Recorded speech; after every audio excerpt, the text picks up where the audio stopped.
డబ్బు, అనారోగ్యం, ఉద్యోగం, వ్యాపారం, అప్పులతో బాధపడుతున్నారా? మీకోసమే launch your future programme.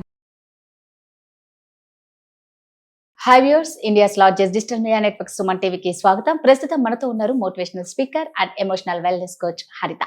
Hi Haritha. Hi, నమస్తే. నమస్తే. హరిత, ఈ మధ్య కాలంలో లవ్ అనేది మన ఏజ్కి సంబంధం లేకుండా లవ్ అనేది వస్తుంది. ఆ లవ్ పుట్టినప్పుడు ఏమైపోతుందంటే, ముఖ్యంగా మనం ఈరోజు మాట్లాడుకునేది ఒక సింగిల్ పేరెంట్ మదర్ గురించి. అంటే ఒక సింగిల్ పేరెంట్ మదర్ ఎన్ని స్ట్రగుల్స్, ప్రాబ్లమ్స్ ఫేస్ చేసి బిడ్డను చక్కగా ఒక లైఫ్లో సెట్ చేస్తే, ఉన్నపాటను ఒక అమ్మాయిని లవ్ చేసేసి ఆ అమ్మాయి తన జీవితం అనుకొని పెళ్లి కూడా ఫిక్స్ చేసుకున్న తర్వాత అంటే ఇంట్లో అందరికీ చెప్పేసి ఆ అమ్మాయి గురించి, ఆ అమ్మాయే నా వైఫ్ అని ఒక మెంటల్ గా సెట్ అయిపోతాడు. ఆ టైంలో ఆ అమ్మాయి సడన్ గా షాకుల మీద షాకులు ఇవ్వడం స్టార్ట్ చేస్తుంది. ఇంకో నలుగురిని చూసుకోవడం, పెళ్లి అంటే దూరం చేయడం, అబ్బాయిని బ్లాక్ లో పెట్టడం. అంటే అమ్మాయిలు కూడా ఇప్పుడు ఎలా అయిపోయినారంటే, అబ్బాయిలే బెటర్ ఏమో అనిపిస్తుంది ఇప్పుడున్న జనరేషన్ లో. సో ఆటోమేటిక్ గా అబ్బాయి కూడా సూసైడ్ చేసుకోవాలన్న థాట్ వస్తుంది. ఫస్ట్ ఆఫ్ ఆల్ అలా థాట్స్ రాకుండా వాళ్ళు వర్క్ మీద డెడికేషన్ చేసి వాళ్ళు ఏంటో చూపించాలి అంటే, వాళ్ళు ఫస్ట్ వాళ్ళ మెంటల్ గా వాళ్ళు ఎలా ప్రిపేర్ అవ్వాలి, వాళ్ళ మైండ్ సెట్ ఎలా ఉండాలి? చాలా పెద్ద క్వశ్చన్ అడిగా. ఇందులో చాలా 3 పార్ట్స్ పెద్దది. తీసుకుందాం, ఎందుకంటే సింగిల్ సొల్యూషన్ తో దీన్ని బయటకు రాలేం. 3 కోణాల నుంచి దీన్ని అబ్జర్వ్ చేద్దాం. నంబర్ 1, సింగిల్ మదర్ దగ్గర పెరిగిన పిల్లవాడు, రైట్. సెకండ్ ఫేజ్ లో వచ్చేసి లవ్ బ్రేకప్ అయిపోయింది. థర్డ్ ఫేజ్ వచ్చి అసలు అమ్మాయి ఎందుకు పెళ్లి చేసుకోవట్లేదు, లవ్ వరకు బాగానే ఉంటుంది, మ్యారేజ్ అనగానే ఎందుకు అమ్మాయి పారిపోతుంది, రైట్. ఇది 3 సినారియోస్ ఉన్నాయి ఇందులో. ఫస్ట్ డీల్ చేద్దాం. సింగిల్ మదర్ దగ్గర పెరిగిన పిల్లల్లో ఒకటి లాగింగ్ ఉంటుంది. ఆ మదర్ ఎంతైనా ప్రేమని ఇవ్వగాక, ఎంతైనా చేయనిగాక, ఫాదర్ని రీప్లేస్ చేయడానికి తను 99% ట్రై చేసినా కూడా financial insecurity, right. Financial insecurity వల్ల వచ్చే ఆ వెనకాల ఎమోషన్స్ ఉంటాయి చూసావా, వాళ్ళ ఇన్సెక్యూరిటీస్తోనే పెరుగుతారు. సో ఎంత మదర్ కవర్ చేసినా తన ఫోకస్ అంతా ఇప్పుడు హస్బెండ్ లేడు కాబట్టి తనే ప్రొవైడ్ చేయాలి కదా. సో ఆ ప్రొవైడ్ చేయటంలో తల్లి ఏదైతే హత్తుకొని పెంచాల్సి ఉంటుందో అది మిస్ అయిపోతారు జనరల్గా పిల్లలు. సో వాళ్ళ క్రేవింగ్స్లో ఉంటారు లైఫ్ లాంగ్ కూడా. ఆ లవ్ కావాలి, నాకు కూడా అలాంటి ప్రేమ కావాలి, బికాస్ సమ్వేర్ స్మాల్ మిస్సింగ్ ఉంటుంది వాళ్ళ లైఫ్లో. Because this mother is busy. ఈ అమ్మ తల్లి తప్పు చేసిందని నేను ఏమనట్లేదు. I hats off those single mothers. అక్కడ దానికంటే ఇది బెటర్ అని అన్న చాయిస్ చూస్ చేసుకుని ఉండాలి సింగిల్ మదర్స్, లేదా హస్బెండ్ చనిపోయి ఉండాలి, right. I respect both the cases. కానీ పిల్లల మీద కొంచెం ప్రభావం పడుతుంది డెఫినెట్గా, because mother is so busy in providing for the family, right. ఇది ఒక కేసు. సో ఆ పిల్లల్లో క్రేవింగ్స్ లైఫ్ లాంగ్ ఉండిపోతాయి. నేను ఎంత పెద్దగా అయ్యా కూడా ఆ ప్రేమ కావాలి, నాకు ఆ ప్యూర్ లవ్ కావాలి, నాకు ఆ ప్రేమ కావాలి, నాన్న ప్రేమ కావాలి అని ఉండిపోతుంది, దాంతోనే పెరుగుతారు, రైట్. అండ్ సెకండ్ కేసు వచ్చేసి ఇప్పుడు లవ్. ఆ అమ్మాయిలు ఆ అబ్బాయిలు లవ్ చేసుకోకుండా ఎవరైనా ఉంటారా? రాదా? ఖచ్చితంగా ఏ లవ్ అనేది ప్రతి అమ్మాయి ఒక్కరు తీసుకున్నది ఏజ్, ఆ ఏజ్ అలాంటిది. ప్రతి అమ్మాయి అబ్బాయిని లవ్ చేస్తుంది, ఆ అబ్బాయి కూడా అమ్మాయిని లవ్ చేయకుండా ఆ సీన్ ముందుకు వెళ్ళదు. టీనేజ్ కి రాగానే వాళ్ళ బాడీలో జరిగే hormonal changes to attract the opposite sex, right. So వాళ్ళు అందులోనే ఉంటారు. So they will find out నేను ఎవరిని అట్రాక్ట్ చేయాలి అని. టీనేజ్ అయిపోయిన తర్వాత జస్ట్ ఆఫ్టర్ ద టీనేజ్ లో వాళ్ళు కన్ఫ్యూజ్డ్ ఉంటారు. వెతకాలి, ఇది కాదు ఇది కాదు, ఈ అమ్మాయి కాదు ఈ అమ్మాయి కాదు అని. అలానే అమ్మాయి కూడా ఈ అబ్బాయి కాదు ఇది కాదు ఇంకేదో కావాలి అని. So they will get in to relationships, they will break up. Relationship లో ఫైండింగ్ ద రైట్ పార్ట్నర్. వాళ్ళు వెతుక్కుంటున్నారు. ఓకే, వెతుక్కున్న తర్వాత ఒక పర్సన్ ఉన్న తర్వాత ఆ పర్సన్ తోనే ఉండక ఇప్పుడు టీనేజ్ వరకు ఇలాగ ఇమ్మెచ్యూర్డ్ గానే ఉంటాయి love stories. They are not very serious. కొందరు సిన్సియర్ గా లవ్ చేసే వాళ్ళు కూడా ఉంటారండి, మేము వాళ్ళని అనట్లేదు. బట్ ఎంత అబ్బాయి సిన్సియర్ గా లవ్ చేస్తే అమ్మాయిలు ఏమైపోతున్నారు, ఇలా అవుతున్నారు. అమ్మాయి సిన్సియర్ గా లవ్ చేస్తే అబ్బాయిలు ఇలా అయిపోతున్నారు. 20s తర్వాత they will be serious in relationships. 20-25 దగ్గరకు వచ్చేసరికి they will be very serious about their career also. కాబట్టి ఇప్పుడు నేను ఈ అమ్మాయిని పెళ్లి చేసుకోవాలా, లేదంటే ఈ అబ్బాయే నాకు ఫిక్స్ అన్న థాట్స్ వాళ్ళకి రావడానికి కూడా 20-25 రావాల్సిందే. టీనేజ్ లవ్ లో అంత ఎనర్జీ ఉండదు.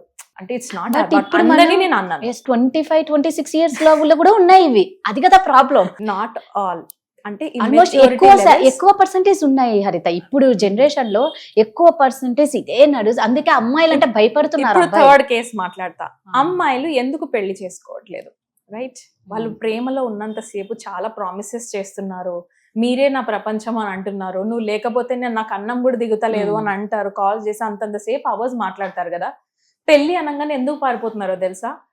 నంబర్ 1 వాళ్ళ కమిట్మెంట్ ఇవ్వాలంటే భయం వేస్తుంది. సో అర్థ ఇప్పుడున్న జనరేషన్ అమ్మాయిలు ఎక్కువ ఏమైపోయినారంటే ట్రయాంగిల్ లవ్ స్టోరీస్ పెడుతున్నారు. ఇంకా 3 కాకపోతే 4 కూడా అన్నమాట. దానికి నెంబర్ కౌంట్లెస్ అయిపోయింది ఇప్పుడు అమ్మాయిల గురించి స్ట్రైట్ గా మాట్లాడాలంటే. ఇక్కడ ఏమైపోతుందంటే ఈ అబ్బాయితో బాగున్నట్టు ఈ అబ్బాయిని నమ్మిస్తారు, ఈ అబ్బాయితో బాగున్నట్టు ఇక్కడ నమ్మిస్తారు. సో ముగ్గురిని నమ్మిస్తూ మెల్లగా ఒక్కొక్కరిని కట్ చేస్తారు. ఇక్కడ వీని బ్లాక్ లో పెట్టడం, ఇక్కడ వీని బ్లాక్ లో పెట్టడం, వీళ్ళు గొడవలు పడడం. అంటే అబ్బాయిలు గొడవ పడేంత, అబ్బాయిలు సూసైడ్ చేసుకునేంత చేసేది ఎవరు అంటే ఇలాంటి అమ్మాయిలు. సో ఇలాంటి అమ్మాయిల నుంచి అబ్బాయిలు ఎలా బయటపడాలనేదే మనది. ముందు బ్లాక్ చేయండి కదా, just block the number, delete the number. But వీళ్ళు మనసులో నుంచి మేము పోగొట్టుకోలేమని మదన పడుతూ ఉంటారు. కంటిన్యూ చేస్తారా? చేయలేరు. ఫోన్ కంటిన్యూ చెయ్యండి, లాస్ట్ కి ఎక్కడికి వెళ్తారు? సరే మ్యారేజ్ అయిన తర్వాత ఏ చీటింగ్ అమ్మాయిలు చీటింగ్ చేస్తున్నారని బయటపడింది అనుకుందాం. ఓకే 1, 2, 3 నంబర్స్ పెట్టుకుంది, ఆ 3 నంబర్లలో నేను ఒక అబ్బాయిని అని అబ్బాయి ఫీల్ అవుతున్నాడు సపోజ్. ఓకేనా, already this is the case before marriage అనుకుందాం. తెలిసినా కూడా ఆ ఇన్సెక్యూరిటీస్ తోనే పెళ్లి చేసేసుకున్నారు. ఎందుకు? Purpose of the love is marriage కదా. మ్యారేజ్ అయిన తర్వాత తెలిసింది that you are already number 2, already 1 ఉన్నారు, 3 ఉన్నారు అండ్ అవేర్ ఎక్కువ ఉన్నాయి నాకంటే అని. పీస్ఫుల్ గా బతుకుతాడా? అస్సలు. ప్రశాంతంగా పొద్దున్న లేస్తాడా? ప్రశాంతంగా నిద్రపోయినప్పుడు ప్రశాంతంగా ఉంటాడా? అమ్మ ఏమి కదుపుతుంది, ఎవరికి మెసేజ్ చేస్తున్నాను, ఇన్సెక్యూరిటీస్ 24 గంటలు బతుకుతాడా? టైం అంతా అమ్మాయి మీద నాతో జెన్యూన్ గా ఉందా, జెన్యూన్ గా లేదా? వాడు ఫోకస్ అంతా అటే వెళ్ళిపోతుందిగా. ఇంకా తిన లైఫ్ ఏముంది? తిన కోసం తల్లి పడ్డ బాధ ఏముంది? చిన్నప్పటి నుంచి కష్టపడి పెంచుతారే సింగిల్ మదర్స్, వాళ్ళే లోకం అనుకొని పెంచుతారే. వాళ్ళ పైకి ఎదిగిన తర్వాత సూసైడ్ చేసుకుంటే రేపు పొద్దున తల్లిని వేలే తడగరు, నీ ఫాల్తూ కొడుకు పిల్ల కోసం చనిపోయాడు అని అంటే ఈ తల్లి బతకాలా చావాలా? చనిపోయే ఆప్షన్ ఎప్పుడో ఉన్నా కూడా వీళ్ళ కోసం బతికిందే ఆ తల్లి. ఇప్పుడు వీళ్ళ కోసం అరే ఇంత బతికి 20 ఏళ్ళు పెంచిన కొడుకే నన్ను మోసం చేసి చనిపోయిండే, నేను దేనికని తల్లి కూడా చనిపోవాలా? Do you think this has to happen? So ఆడపిల్లలు కూడా కొంచెం ఆలోచించాలి రాదా, ఎందుకంటే they are not doing the right service. నువ్వు లవ్ చేస్తే చెయ్యి, లేదంటే జెన్యూన్ గా ఉండు. 1 రిలేషన్ ఎట్ ఏ టైం, లేకపోతే ఎయిడ్స్ కూడా వస్తుంది రాదా, అనొద్దు కానీ. లేదు ఎయిడ్స్ వస్తుంది. ఎక్కడి నుంచి వస్తాయి ఆ జబ్బులన్నీ కూడా? Don't get so deeper in these relationships. ముందు మనసును గెలుచుకోవాలా, మనసును తర్వాతనే శారీరకమైన ప్రేమ ఉండాలి. కొంతమంది డైరెక్ట్ దీంట్లో దిగి తర్వాత టెస్ట్ చేసుకుంటున్నారు, వీడు నాకు రైట్ కాదా అని. That is so dangerous, very dangerous. Emotional గా ఆడుకోవడం కదా ఆ పర్సన్ తో. తర్వాత వీడు బాగాలేదు, సో వీడు బాగున్నాడు. 1% బాగాలేదు, 2nd person బాగా చేస్తున్నాడు, 3rd person బాగాలేదు, so 2nd person is ready for the marriage. మరి 1 and 3% ఏం కావాలా? వాళ్ళు ఊరుకుంటారు అనుకుంటున్నావా? అందుకే కదా సూసైడ్స్ దాకా ఎందుకు? అందుకే ప్రతి మర్డర్ వెనకాల ఒక రీజన్ ఉంటుంది, ప్రతి సూసైడ్ వెనకాల కూడా ఒక రీజన్ ఉంటుంది. అన్నిటికీ అమ్మాయిలని నేను అనను, అట్ ద సేమ్ టైం నాకు ఆపోజిట్ కేసెస్ కూడా వస్తాయి. But still it's on how I'm I taking the situation రాదా.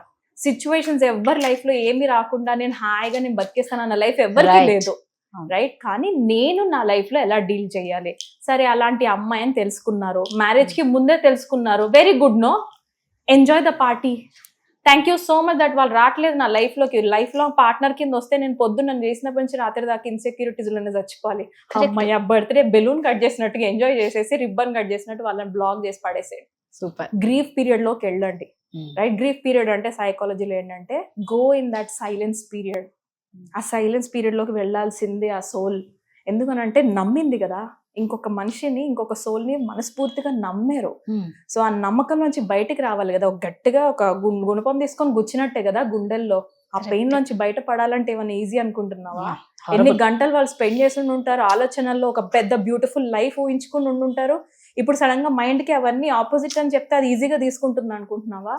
సో వీళ్ళు ఎలా ఉంటారంటే ఆ గ్రీఫ్ పీరియడ్ లో ఎందుకు వెళ్ళమంటున్నానంటే they will ask for 1 sentence, నువ్వు నన్ను ఎందుకు చీట్ చేసినావు, నువ్వు మళ్ళీ తిరిగి రావచ్చు కదా, మంచిగా అయిపోయి రావచ్చు కదా, which can never happen. Let's be very practical రాదా, అది జరగట్లేదు. That girl is not coming back in your life because అలాంటి అమ్మాయి నీకే టాక్సిక్. కరెక్ట్. నీ లైఫే స్పాయిల్ చేస్తుంది ఒకవేళ వచ్చినా, రైట్? ఇప్పుడు ఒక 1 year 2 years తర్వాత బేబీ పుట్టిన తర్వాత ఇదే అమ్మాయి నాకు ఆ బేబీ పుట్టిందా లేదా అన్న డౌట్ తో నువ్వు లైఫ్ లాంగ్ బతుకుతావా? రైట్. ఇన్ని ఇష్యూస్ నీ దగ్గర ఉన్నప్పుడు అలాంటి అమ్మాయి నీకు కావాలా? ఏమో రేపొద్దున ఇంకొక మంచి అమ్మాయి రాసి పెట్టుందేమో, మీ అమ్మ నా అమ్మలా చూసుకుంటాదేమో, ఆ తల్లికి ఏదైతే ప్రేమ దొరకలేదో చిన్నప్పటి నుంచి అంత గారభంగా చూసుకుంటాదేమో, ఏదైతే మిస్ అయిందో ఆ 20 ఏళ్ల లవ్, ఆ ప్రొటెక్షన్ ప్రొవైడింగ్ ఇస్తారేమో వచ్చేవాళ్ళు. అలాంటి వాళ్ళు వెతుక్కోవచ్చు కదా. నా ఫోకస్ ఎటు మళ్ళించాలి తెలుసా? గ్రీఫ్ పీరియడ్లో వెళ్ళినప్పుడు సైలెన్స్లో నేను దేనికోసం పుట్టాను, నా ప్యాషన్ ఏంటి, మనీ నేను ఎక్కడి నుంచి సంపాదించాలి. ఏ అమ్మాయి అయితే నన్ను కాలుతో తన్నిందో అదే అమ్మాయి అర్రే నేను వీణా మిస్ అయింది అని అనిపించాలి 5 ఏళ్లలో. ఈ 5 yearsలో నా కెరీర్ ఏం కావాలి, నా పర్ మంత్ ఇన్కమ్ ఎంత ఉండాలి, ఇటువే థాట్స్ మళ్ళించలేమా? రైట్. పెయింటింగ్ చేసుకొని మరి డిప్రెషన్ నుంచి బయటపడిన వాళ్ళు ఉన్నారు. ఆ పెయింటింగ్ లాక్స్లో అమ్ముకున్నారు ఆ గ్రీఫ్ పీరియడ్లో చేసిన వాళ్ళు. ఆ టైంలో గ్రీఫ్ పీరియడ్లోకి వెళ్ళినప్పుడు ఆ సైలెన్స్ నుంచి నేనేం చేయాలని అడగండి. నా ప్యాషన్ ఏంటి? సపోజ్ పెయింటింగ్ అయితే పెయింటింగ్, పోయటిక్ అయితే పోయటిక్ పర్సన్, ఆర్ట్ పర్సన్ అంటే ఆర్ట్ పర్సన్, డూ సంథింగ్. ఒక మ్యూజిషియన్ అయితే మ్యూజిషియన్స్ ట్యూన్స్ ఊరికే వస్తాయి అనుకుంటున్నావా రాదా? Right, go in that. ఆ ప్యాషన్ నుంచి మనీ ప్రాఫిట్స్ తెచ్చుకొని కెరియర్ బాగు చేసుకొని వెళ్ళిపోండి. 5 yearsలో ఆ అమ్మాయి గుర్తు కూడా రాదు రాదా? కరెక్ట్. అసలు గుర్తు కూడా రాదు. ఇలాంటి వాళ్ళు ఉండడం కంటే నన్ను అడిగితే వదిలేస్తేనే బెటర్. రైట్. హాయిగా నంబర్ బ్లాక్ చేసి డిలీట్ చేసి పడే. 5 years తర్వాత మళ్ళీ చూడొద్దు. మళ్ళీ వస్తారు బ్లాక్ మెయిలింగ్ పర్సన్స్ ఉన్నారు. I agree for that also. Continuous గా కాల్ చేస్తుంటారు. 1 బ్రేకప్ అయిపోయింది, 3rd person కూడా బ్రేకప్ అయిపోయింది, మిగిలినోడు మధ్యలో మళ్ళీ రెండో బక్రానే కదా, దే విల్ కమ్ బ్యాక్. నా అప్పటికల్లా నంబర్ కూడా చేంజ్ చేసేయండి బెటర్. మీ నంబర్ చేంజ్ చేసేసుకోండి. Let that girl not come in your life anymore. 100% correct హరిత. ఎందుకంటే పెళ్ళైన తర్వాత ఆ అమ్మాయి దగ్గర ప్రతిక్షణం అబ్జర్వేషన్ లో బతకడం కన్నా నీ కెరియర్ మీద నువ్వు కాన్సన్ట్రేట్ చేస్తే రేపు ఆ అమ్మాయి నిన్ను మిస్ అయిందని ఏడవాలి. అది చేయాలి. ఏడవక్కర్లేదు. That's the sweetest revenge you can take on anybody. Thank you so much. Thank you. Suman టీవీలో మీ పర్సనల్ అండ్ బిజినెస్ ప్రమోషన్స్ కోసం కింది నెంబర్కి కాంటాక్ట్ చేయండి.